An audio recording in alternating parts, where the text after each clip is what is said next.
வணக்கம் நண்பர்களே, எல்லாரும் எப்படி இருக்கீங்க?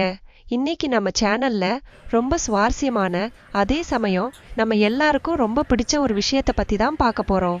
நம்ம வீட்ல வளர்க்குற குட்டி தேவதைகள், அதாவது நம்ம கப்பீஸ் மீன்களை எந்த நோயும் தாக்காம எப்படி ஆரோக்கியமா வளர்க்குறதுன்னு பார்க்கலாம். நிறைய பேர் கேக்குறீங்க, என்னக்கா மீன் வாங்கிட்டு வந்தாலே 2 நாள்ல இறந்து போகுது, உடம்புல வெள்ளை வெள்ளையா புள்ளி வருது அப்படின்னு. கவலையே படாதீங்க, சில சின்ன சின்ன விஷயங்களை கவனிச்சாலே போதும். தண்ணீர் தரம், வாட்டர் குவாலிட்டி தான் முக்கியம். நாம எப்படி சுத்தமான காத்தை சுவாசிக்கணும்னு நினைக்கிறோமோ அதே மாதிரி மீன்களுக்கு தண்ணீர் தான் உலகம். வாரத்துக்கு ஒரு முறையாவது 20 விழுக்காடு 30 விழுக்காடு தண்ணீரை மட்டும் மாத்துங்க. மொத்த தண்ணீரையும் மாத்தவே கூடாது, அது மீன்களுக்கு ரொம்ப ஸ்ட்ரெஸ் கொடுக்கும். புதிய மீன்களை சேர்க்கும் போது ஜாக்கிரதை. கடையில இருந்து புதுசா மீன் வாங்கிட்டு வந்த உடனே அப்படியே தொட்டிக்குள்ள விட்டுறாதீங்க.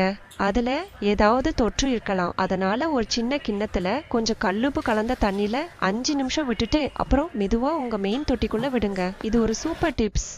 உணவு கொடுப்பதில் கவனம். Over feeding. ஐயோ, என் மீன் பாவம் பசிக்குமே அப்படின்னு தட்டு தட்டா தீவனம் போடாதீங்க. ஒரு 2 நிமிஷத்துல மீன் எவ்வளவு சாப்பிடுமோ அவ்வளவு மட்டும் போடுங்க. மீதி தீவனம் தண்ணில தங்கி அழுகி போய் அமோனியா அதிகமாயிடும். அதுதான் மீன்கள் இறக்க முக்கிய காரணம். இயற்கை மருந்துகள். நம்ம வீட்டு அஞ்சறை பெட்டியிலேயே மருந்து இருக்குங்க.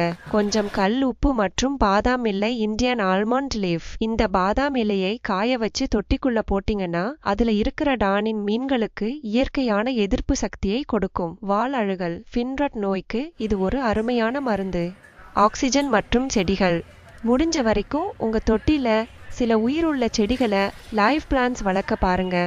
இது தண்ணியை சுத்தமா வச்சுக்கிறது மட்டும் இல்லாம குட்டி மீன்கள் ஒளிஞ்சு விளையாடவும் வசதியா இருக்கும்.